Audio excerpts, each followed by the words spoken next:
డబ్బు, అనారోగ్యం, ఉద్యోగం, వ్యాపారం, అప్పులతో బాధపడుతున్నారా? మీకోసమే launch your future programme.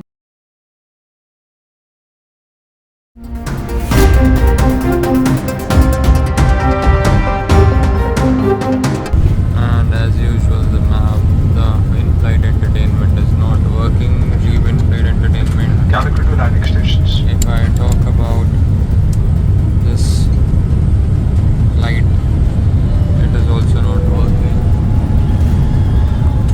If I press this cabin crew button, నమస్తే, welcome back to Suman TV. ప్రస్తుతం మనతో పాటు ఉన్నారు సీనియర్ పోలీస్ ఆఫీసర్ రెడ్డన్న గారు. నమస్తే సార్. నమస్కారం అండి. సార్, ఇప్పుడు ఈ బోయింగ్ విమానాల తయారీలో నాణ్యత లోపాలు ఏమన్నా ఉన్నాయంటారా? ఎందుకంటే సాంకేతిక లోపాలు కూడా ఉన్నాయని చెప్పేసి కొంతమంది నిపుణులు చెప్తున్నారు. అంటే మీ అనాలైసిస్లో, అంటే గతంలో కానీ ఇప్పుడు కానీ ఇది జరిగిన ఈ ఘటన ఏదైతే ఉందో ఎప్పుడు జరగలేదు, ఇది పెద్దది, ఫస్ట్ టైం ఇట్లా జరిగింది అనేసి చెప్తున్నారు. అంటే పాస్ట్ ఏమన్నా ఉందా, దీనికి నిజంగా లోపాలు ఉన్నాయంటారా? ఈ బోయింగ్ విమానాలు 2010 నుంచి తయారు చేస్తూ ఉంటే ఇందులో 39 అంటే ఆ బోయింగ్ సంస్థ మొదటి నుంచి ఉంది. ఈ బోయింగ్ 737 ఎయిర్క్రాఫ్ట్లు తయారు చేయడం 2010 నుంచే, అంటే కమర్షియల్గా బయటకు రావడం 2011 తర్వాత బయటకు వచ్చాయి.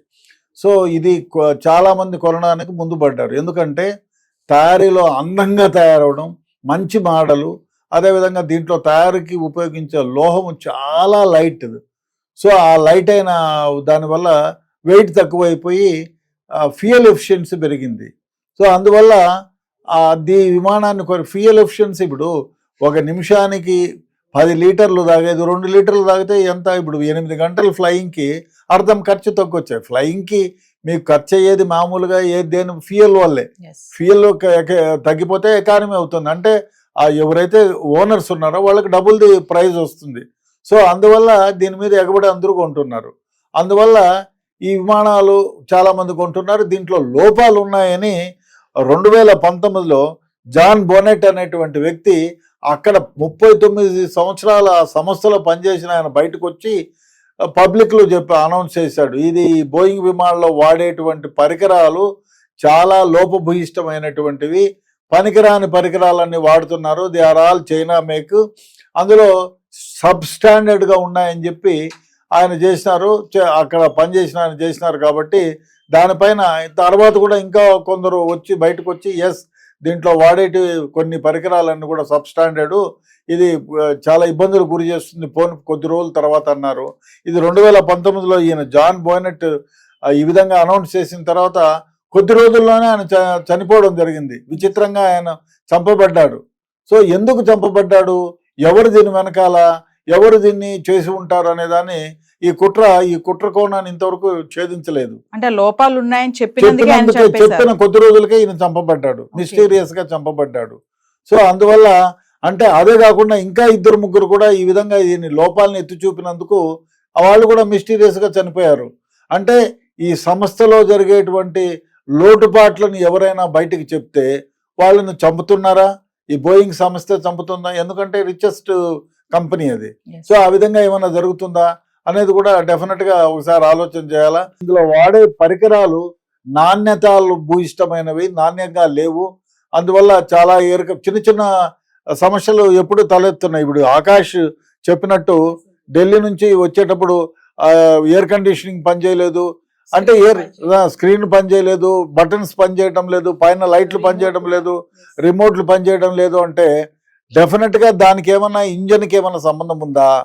అదేవిధంగా ఇంకో మాట అంటున్నారు, ఇంజన్ ఒకవేళ పనిచేయకపోయినా there is a special kind of equipment, అది ఒక 15 నిమిషాలు 20 నిమిషాలు సప్లై చేస్తుంది ఎలక్ట్రిసిటీని ఇంజన్కి మొత్తం ఎయిర్ క్రాఫ్ట్కి.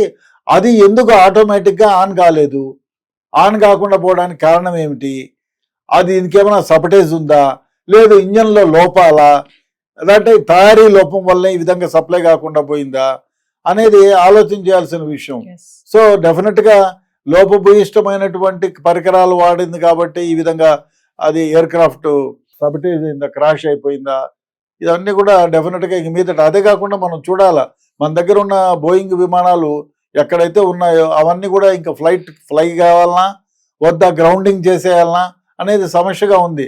లేదు 1కి 10 సార్లు తనిఖీ చేయాలనా? అదే కాకుండా ఇంకో వ్యవహారం ఏమంటే ఈ బోయింగ్ విమానము 1:09కి టేకాఫ్ కావాలి.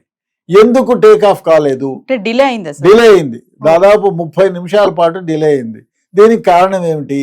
30 నిమిషాలు అంటే కావాలని ఫ్యూలింగ్ చేసేటప్పుడా?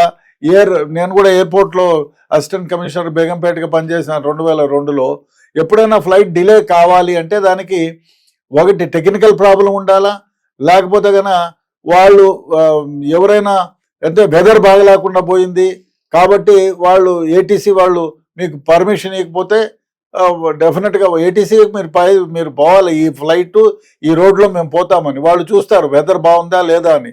ఎయిర్ ట్రాఫిక్ కంట్రోల్ ఇవ్వలేదా, పర్మిషన్ ఇవ్వలేదా? ఎయిర్ ట్రాఫిక్ కంట్రోల్ వాళ్ళు పర్మిషన్ ఇవ్వకుండా పోయినారా? లేదు, ఎయిర్ క్రాఫ్ట్ లో లోపాలు ఉంటాయి. ఈ ఒకసారి ఒక ఇంటర్నేషనల్ ఎయిర్ క్రాఫ్ట్ డిలే చేయాలంటే ఒకసారి జరిగింది ఇది. అది దానికి కారణం ఏమిటి? ఎవరో వస్తారని ఆపదామనుకుంటే ఆ విధంగా ఆపడానికి లేదు. ఒక మనిషి కోసమో నిన్న కూడా అహ్మదాబాద్ లో ఒక లేడీ 7 minutes 9 minutes లేట్ గా వస్తే ఆమెని లోపలికి రాని ఎన్నో విధాలుగా చెప్పుకునింది, అడుగుతుంది, మీ పైన కంప్లైంట్ చేస్తాను, మీ అంతు చూస్తానని మొత్తుకునింది. ఆమె అలో చేయలేదు. సో ఆ విధంగా ఎవరినైనా కూడా అలో చేయరు. అయితే కొన్ని సందర్భాల్లో ఎవరైనా వస్తారు అంటే ఎప్పుడు కూడా వాళ్ళ మాన్యువల్ ప్రకారమే చేసుకుంటారు ఏదైనా ఎయిర్ క్రాఫ్ట్ ట్రావెల్కి. సో ఒకవేళ ఎయిర్ క్రాఫ్ట్ ఇంజిన్ చెక్ చేసే వాళ్ళు ఎవరైనా ఎయిర్ క్రాఫ్ట్ ముందరో వెనకాలో గాలి తక్కువ ఉంది అని వాడు అన్నాడు అనుకో, ఎందుకంటే గ్రౌండింగ్ లో ఇబ్బంది అయిపోతుంది, ల్యాండింగ్ లో ఇబ్బంది అయిపోతుంది. అందువల్ల ఆ ఎయిర్ క్రాఫ్ట్ ని క్షుణ్ణంగా తనిఖీ చేసి ఎయిర్ ప్రెషర్ చూసి తర్వాత పంపిస్తారు. సో అందుకని డిలే చేస్తారు. కొన్ని సందర్భాల్లో ఎయిర్ క్రాఫ్ట్ డిలే చేయాలంటే అక్కడ టెక్నికల్ ఇంజనీర్స్ ఉంటారు. వాళ్ళు అనుకుంటే ఒకనొక సందర్భంలో ఒకరిని లేట్ చేసి దానికి నాకు తెలిసి ఎయిర్ క్రాఫ్ట్ లో వీల్లో అంటే చక్రంలో గాలి తక్కువ ఉంది అని చెప్తే it was delayed for 1 hour. So ఆ విధంగా ఏమన్నా జరిగిందా లేదా? ఎయిర్ క్రాఫ్ట్ ఇంజన్లో ఏమన్నా లోపాలు ఉంటే చెక్ చేయమని వాడు 12 గంటలకు చెప్తే వీళ్ళు చెక్ చేయడానికి ఇంకొక ½ hour పట్టింది. వాళ్ళు సరిగా తనిఖీ చేయకుండా ఓకే చెప్పారా? ఆ విధంగా ఓకే చెప్పిన దానివల్లనే అంటే ఎయిర్ క్రాఫ్ట్, ఎందుకంటే ఢిల్లీ నుంచి వచ్చే ప్యాసింజర్ కంప్లైంట్ చేశారు, దానికోసం డెఫినెట్ గా ఇంజనీర్లకు చెప్పింటారు. ఎయిర్ క్రాఫ్ట్ కి ఫ్లైట్స్కే చెప్పినారు ఆయన, ఫ్లైట్ క్యాప్టెన్ కే చెప్పినాడు ఆయన. చెప్పిన తర్వాత దీన్ని సరిచేయమనో చూడమనో డెఫినెట్ గా ఆయన కంప్లైంట్ చేసి ఉండాలి, ఎందుకంటే ఆయన కంప్లైంట్ చేశాడు కాబట్టి. ఆ విధంగా కంప్లైంట్ చేస్తే తనిఖీ చేసే ఇంజనీర్లు వచ్చి తనిఖీ చేసే సమయంలో సరిగా తనిఖీ చేయనందువల్ల ఫ్లైట్ డిలే అయింది. అదేవిధంగా వాళ్ళేదో తూతూ మంత్రంగా చూసి ఓకే చెప్పేస్తే వీళ్ళు వెళ్ళిపోయిందా? సో దానివల్ల ఆ ఎయిర్ క్రాఫ్ట్ నిజంగా 1:09కి బయలుదేరాల్సిన ఎయిర్ క్రాఫ్ట్ 1:39కో ఏమో బయలుదేరింది. So nearly 30 minutes. ఆ 30 minutes ముందే గన బయలుదేరి ఉంటే, ఒకవేళ అదే గన విమానం మెడికల్ కాలేజ్ హాస్టల్లో పడి ఉంటే మెడికల్ కాలేజ్ హాస్టల్లో 1:10 ఎవరు ఉండరు. 1:30కి వాళ్ళు వస్తారు భోజనానికి. కాబట్టి అందరూ ఉన్నారు, చనిపోయారు. సో వీళ్ళు 1:10కి లోపలనే ఈ యాక్సిడెంట్ జరిగి ఉంటే, ఈ డిలే కాకుండా షెడ్యూల్ టైంలోనే పోయి ఉంటే ఆ మెడికల్ కాలేజ్ హాస్టల్లో ఉండే వాళ్ళంతా బ్రతికుండేవాళ్ళు, భోజనానికి అందరూ బతికేవాళ్ళు. సో ఈ డిలే కారణంగానే ఇక్కడ పడిపోయింది.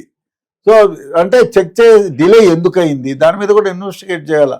అంటే మెకానికల్ ఇంజనీర్స్ ఎవరైతే ఎయిర్ క్రాఫ్ట్ మెయింటెనెన్స్ ఇంజనీర్స్ ఉంటారో ఆ టైంలో వాళ్ళు ఏమన్నా తనిఖీ సరిగా చేయలేదా, చేసి తూతూ మంత్రంగా ఓకే చెప్పారా అనేది కూడా ఆలోచన చేయాల్సిన విషయం. డెఫినెట్ గా ఈ డిలే దానికి కారణం ఏమిటి, why this delay was happened. So దీనిపైన డెఫినెట్ గా ఆలోచన చేయాల్సిన విషయమే. అదే కాకుండా రేపు రోల్స్ రాయిస్ ఇంజన్లు అవి ఎందుకు ఈ విధంగా అయినాయి, 1 of the best engines in the world, అట్లాంటివి ఎందుకు ఫెయిల్ అయినాయి అనేది డెఫినెట్ గా ఇన్వెస్టిగేట్ చేయాలా. ఇప్పుడు దొరికిన బ్లాక్ బాక్స్లు ఏమంటే 5 seconds ఉంది, వాళ్ళు బ్రీత్లెస్ గా అరుస్తున్నారు, అదే మేడే అని అరుస్తున్నారు, గ్రౌండింగ్ అయిపోతుంది విమానం అని చెప్పి అరుస్తున్నారు అనేది మాత్రమే ఉంది. మరి ఇంకా ఏమన్నా ముందుగా రికార్డ్ అయిందా, లేదు ఏదైనా సబటేజ్ సౌండ్ ఏదైనా వచ్చి ఆ సబటేజ్ వల్ల ఏమన్నా బ్లాస్ట్ అయిందా, అంటే విమానం గ్రౌండ్ అయిందా అనేది డెఫినెట్గా ఇన్వెస్టిగేషన్ చేయాల్సింది క్షుణ్ణంగా. అందుకనే చాలా ఏజెన్సీస్ అక్కడ క్షుణ్ణంగా ఇన్వెస్టిగేషన్ చేస్తున్నారు, 4-5 ఏజెన్సీస్. ఏదేమైనా సార్ అసలు విషయం ఏం జరిగిందని తెలియాలి. మీరు అన్నట్టుగా 30 నిమిషాలు డిలే అవ్వకపోతే ఆ జుడో డాక్టర్స్ అందరూ బ్రతికేవాళ్ళు. బతికేవాళ్ళు. అది డెఫినెట్గా ఆలోచన చేయాల్సిన విషయమే.